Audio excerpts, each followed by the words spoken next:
할렐루야. 한 주간도 주님 안에서 평안하셨나요? 오늘 말씀은 이사야 6장 1절에서 7절까지 말씀입니다. 다 함께 주어진 말씀 함께 읽어보도록 하겠습니다. 이사야 6장 1절에서 7절까지 말씀입니다. 시작. 우시야 왕이 죽던 해에 내가 본즉 주께서 높이 들린 보좌에 앉으셨는데 그의 옷자락은 성전에 가득하였고 스랍들이 모시고 섰는데 각기 6날개가 있어 그 들로는 자기의 얼굴을 가리었고 그 들로는 자기의 발을 가리었고 그 들로는 날며 서로 불러 이르되 거룩하다 거룩하다 거룩하다 만군의 여호와여 그의 영광이 온 땅에 충만하도다 하더라. 이같이 화답하는 자의 소리로 말미암아 문지방의 터가 요동하며 성전의 연기가 충만한지라. 그때 내가 말하되 화로다 나여 망하게 되었도다. 나는 입술이 부정한 사람이요 나는 입술이 부정한 백성 중에 거주하면서 만군의 여호와이신 왕을 베었음이로다 하였더라. 그때 그 스랍 중에 하나가 부젓가락으로 제단에서 집은 바 핀 숯을 손에 가지고 내게로 날아와서 그것을 내 입술에 대며 이르되 보라 이것이 내 입에 닿았으니 내 악이 제하여졌고 내 죄가 사하여졌느니라 하더라. 아멘. 지난 10일부터 이사야서 묵상이 시작이 되었습니다. 이사야서는 대선지서 중 하나이고 선지서 중 제일 먼저 나오는 책입니다. 이사야서는 유다 왕 우시야와 요담과 아하스 또 히스기야 시대에 활동한 것으로 알려진 선지자입니다. 이사야서는 크게 세 부분으로 나뉜다고 합니다. 1장부터 39장까지는 제1 이사야, 40장에서 55장까지를 또 제2 이사야로, 또 56장에서 66장까지를 제3 이사야로 나눈다고 합니다. 우리가 7월, 8월 두 달간은 이사야 1장에서 39장까지의 말씀을 묵상하게 됩니다. 바로 제1 이사야서를 묵상하게 되는 것입니다. 제1 이사야서의 주제는 첫 번째로 하나님의 도성 시온에 대한 내용이고, 두 번째로는 하나님이 택하신 다윗 왕조, 또 세 번째로는 미래의 메시아적 통치자, 또 네 번째로는 하나님의 계획을 다루고 있습니다. 자세한 내용은 매일 성경 앞부분에 나오는 이사야 어떻게 묵상할 것인가를 꼼꼼히 읽어보시면 되겠습니다. 오늘 읽은 말씀은 유다와 예루살렘에 관한 예언을 다루는 1장에서 12장에 있는 내용입니다. 1장에서부터 5장까지의 내용은 유다의 죄악들을 이야기하고 있습니다. 또 특별히 지도자들의 타락을 고발하면서 심판을 이야기하고 있습니다. 또한 심판의 선언과 더불어 심판 이후에 임하게 될 회복을 약속해 주시기도 합니다. 이런 유다 사람들의 죄악들과 또 심판 그리고 회복을 이야기한 이후 환상 중에 임하신 거룩하신 하나님을 만난 이사야를 오늘 말씀에서 묘사하고 있습니다. 아마도 1장에서 6장은 이사야서 전체적인 내용의 요약적인 내용으로 떠났던 하나님의 영광의 임재와 또 그 회복을 보여주고 있는 것을 우리가 생각해 볼 수 있을 것입니다. 또한 오늘 말씀에서는 거룩한 하나님을 만나고 그분의 영광을 경험한 자들의 반응에 대해서 이야기하고 있습니다. 오늘 읽은 말씀에는 새 등장인물이 나타나고 있습니다. 바로 하나님과 스랍 그리고 이사야입니다. 6장 1절에서 이사야는 하나님의 영광을 목격한 때가 언제인지 말해주고 있습니다. 그때는 바로 우시야 왕이 죽던 때 하나님의 영광이 임하였다고 말하고 있습니다. 당시 왕의 죽음은 국가적인 위기이고 또 슬픔이었습니다. 오늘날도 나라의 지도자의 죽음은 그 나라의 혼란과 슬픔을 가져오게 됩니다. 성경의 배경이 되는 북이스라엘과 또 남유다에는 인간의 왕이 존재했습니다. 가장 유명한 다윗과 솔로몬이 이스라엘의 왕이었죠.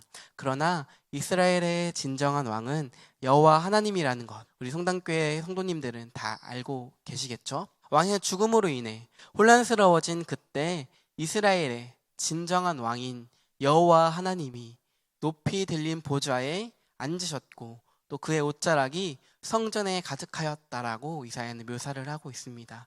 보좌란 왕이 앉는 자리를 의미합니다. 성경시대의 왕은 그 보좌에서 나라를 다스리고 또 통치를 하였고 그곳에서 재판을 하였다고 합니다. 여호와 하나님께서 그곳에 앉아 계시다는 것은 영원한 왕이신 하나님께서 여전히 이스라엘과 유다를 다스리시는 왕이시라는 것을 나타내는 표현입니다. 남유다의 육적인 왕인 우시아가 죽었지만 그의 통치는 끊어졌지만 진정한 왕이신 여호와 하나님의 이스라엘과 유다를 향한 통치는, 다스림은 끊어지지 않았음을 보여주는 표현을 우리가 볼 수 있을 것입니다. 하나님은 여전히 이스라엘과 유다를 다스리시는 하나님이심을, 또 유다와 이스라엘의 영원하고 진정한 왕이라는 것을 표현해 주고 있습니다. 여호와 하나님이 앉은 그 보좌 곁에는 스랍들이 있었다라고 이사야는 묘사를 하고 있습니다. 그 스랍들은 날개가 6개가 있었다고 합니다. 두 날개로는 얼굴을 가리었고, 또 둘로는 발을 가리었고, 또 둘로는 자기가 나르는데 사용하고 있다고 이렇게 묘사를 하고 있습니다. 하나님 옆에서 하나님을 섬기는 스랍들, 또 천사들로 불리는 그들은 하나님의 임재 앞에 자신을 가리는 모습을 보여주고 있습니다. 천상적인 존재인 스랍들도 하나님의 영광을 감당할 수 없었던 것입니다. 2절에서 스랍들은 자신의 얼굴과 발을 가리면서 하나님의 거룩하심을 찬양하고 있습니다. 그들은 거룩하다, 만군의 여호와 주님의 영광이 온 땅에 충만합니다 라고 고백을 하며 하나님을 찬양하고 있는 모습을 보여주고 있습니다. 또한 4절에서는 이 스랍들의 찬양 소리로 인해 성전에 연기가 충만하게 되었다라고 이야기를 하고 있습니다. 그들의 찬양 소리로 하나님의 영광이 성전에 가득하게 되었다는 표현인 것입니다. 구약 성경에서는 자주 하나님의 영광의 임재를 표현할 때 구름과 연기의 이미지를 사용하였습니다. 연기가 성전에 충만하였다는 표현은 바로 하나님의 영광이 성전에, 또 성전에 있는 유다 땅에 충만하게 임하게 되었다는 표현으로도 우리가 볼 수 있습니다. 이렇게 하나님의 영광이 충만하게 임한 그때 이사야는 하나님의 영광을 목격하고 이렇게 반응을 합니다. 바로 화로다, 나여 망하게 되었도다. 나는 입술이 부정한 사람이요, 나는 입술이 부정한 백성 중에 거주하면서 만군의 여호와이신 왕을 배웠습니다 라고 고백을 합니다. 세번역 성경에서는 같은 말씀을 이렇게 표현하고 있습니다. 재앙이 나에게 닥치겠구나, 이제 나는 죽게 되었구나. 나는 입술이 부정한 사람인데 입술이 부정한 백성 가운데 살고 있으면서 왕이신 만군의 주님을 만나 뵙다니. 하나님의 영광을 목격한 이사야는 이제 죽게 되었구나라고 고백을 하게 됩니다. 바로 하나님의 영광을 목격한 자는 이렇게 고백할 수밖에 없습니다. 인간은 하나님의 영광을 경험하게 되면 죽을 수밖에 없는 존재입니다. 인간은 죄인이기 때문에, 하나님 앞에서 부정하기 때문에 부정한 인간, 또 죄인인 인간은 거룩한 하나님의 영광을 경험하게 되면 죽을 수밖에 없는 존재라는 것입니다. 출애굽기 3장에서 모세는 거룩하신 하나님을 만나게 됩니다. 우리가 잘 알고 있는 불타는 떨기나무가 나오는 부분입니다. 호렙산에서 하나님을 만난 모세는 자신의 얼굴을 가리며 하나님을 만나는 것에 대한 두려움을 드러냅니다. 또한 출애굽기 33장에서는 모세가 시내산에서 여호와 하나님의 얼굴을 보기 원한다라고 하지만 하나님은 자신의 얼굴을 보게 되면 죽게 될 것이라고 말을 하고 있습니다. 우리 함께 33장 20절에서 23절까지 말씀을 한번 읽어보도록 하겠습니다. 시작. 또 이르시되 내가 내 얼굴을 보지 못하리니 나를 보고 살 자가 없음이니라. 여호와께서 또 이르시기를 보라, 내 곁에 한 장소가 있으니 너는 그 반석 위에 서라. 내 영광이 지나갈 때 내가 너를 반석 틈에 두고 내가 지나가도록 내 손을 너를 덮었다가 손을 거두리니 내가 내 등을 볼 것이요 얼굴은 보지 못하리라. 아멘. 하나님은 자신의 얼굴을 보기 원하는 모세를 반석 틈에 두어 지나가 하나님의 얼굴이 아닌 등을 보게 한다라고 말씀하십니다. 하나님의 얼굴을 보기 원하였던 모세였지만 하나님은 그에게 하나님의 얼굴을 허락하지 않으셨습니다. 이스라엘의 지도자였던 모세이고 또 하나님이 선택한 모세이며 시내산에서 하나님의 율법을 받았던 모세에게도 하나님의 영광, 또 그분의 얼굴을 직접 보는 것이 허락되지 않았습니다.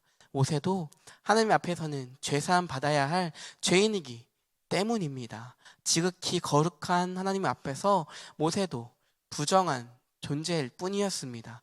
또 5절에서 하나님의 영광, 그 영광을 목격한 이사야는 자신이 부정한 사람임을 고백하고 또 부정한 백성 중에 거주하고 있음을 고백하고 있습니다. 이사야는 자신이 어떤 존재인지를 인식하고 있는 것입니다. 자신은 죄인이며 하나님 앞에서 부정한 존재라는 자기의 인식을 하고 있었습니다. 거룩한 하나님을 만나게 되면 그분의 거룩하심과 또 놀라운 영광으로 인해 자신이 더럽고 부정한 존재임을 깨닫게 된 것입니다. 구원받은 성도들은 그런 과정을 거친 존재입니다. 또한 그런 과정을 거치게 될 존재들입니다.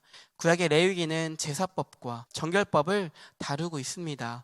레위기에 의하면은 이 세상은 세 부류로 나뉜다고 합니다. 바로 부정과 정결과 또 거룩으로 나뉘어진다라고 레위기 전반적으로 묘사를 하고 있습니다. 부정한 인간이 하나님을 만나기 위해서는 부정을 피해 제사로 해결하여 또 정결하게 되고 또 하나님을 만나 거룩한 존재가 된다고 레위기에서는 그렇게 이야기를 하고 있습니다. 제사장 나라인 이스라엘에게 이것은 상당히 중요한 것이었습니다. 그렇기에 유대인은 자신의 자녀들을 교육시킬 때 가장 먼저 가르치고 또 외우도록 하는 성경이 바로 레위기라는 것, 이것을 보면 그들이 레위기를 얼마나 중요하게 여기는지 알 수 있을 것입니다. 피해 제사로 죄의 문제, 또 부정함의 문제를 해결하고 그들이 하나님의 말씀을 듣고 또 실천하고 하나님을 만남으로 거룩해질 수 있었습니다. 그리고 이것은 2000년 전 예수님께서 영단번에 드리는 그 십자가 위에서의 속죄제로 인해 그를 믿는 자는 모두 다 죄사함을 받게 되었습니다. 이 말이 무엇이냐면은 하나님의 영광을 이제 우리가 경험할 수 있게 되었다는 것입니다. 부정함과 죄로 인해 죽을 수밖에 없는 인간들이 예수 그리스도로 말미암아 하나님을 만날 수 있게 되었고 또 그분의 영광의 임재 안에 거할 수 있게 됐다는 말입니다. 이사야는 하나님의 영광의 임재 앞에 죽을 수밖에 없는 존재임을 깨닫게 되었지만 우리는 하나님의 영광의 임재 앞에 서게 되면 죽음이 아니라 바로 생명과 거룩함을 얻게 된다는 것입니다. 이전에는 하나님의 영광과 임재 앞에 서면은 죽게 되었지만 이제는 하나님의 영광과 하나님의 임재 앞에 서야만 우리가 살 수 있게 되었습니다. 물론 그분의 영광의 임재로 인해 우리는 거룩한 두려움을 느끼게 될 것입니다. 지금까지 잘못 살았던 모습들, 또 부정한 나의 모습들, 그리고 죄악된 모습들을 깨닫게 되어 거룩한 두려움을 갖게 되는 것이 하나님을 만난 자의 참된 모습입니다. 복음서에서도 베드로는 자신의 능력으로도 물고기를 잡지 못하였던 그때 주님의 말씀을 의지하여 그물을 던지자 그 물고기가 배에 가득 차도록 잡게 된 일이 있었습니다. 그때 베드로의 반응은 예수님 앞에 엎드려 주여 나를 떠나소서 나는 죄인이로소로이다 라는 고백을 하게 됩니다. 우리도 그들과 같이 죄인임을 고백한 존재입니다. 예수 그리스도로 인해 죄사함 받았기에 우리는 제의적으로 정결한 존재, 의롭다 칭함을 받은 존재이기에 이제 우리는 하나님을 만날 수 있는 상태가 된 것입니다. 물론 우리가 저지른 죄악에 대한 회개로 우리를 날마다 씻기는 것이 필요하지만 예수님으로 인해 우리는 이미 하나님을 만날 수 있는 상태가 되었습니다.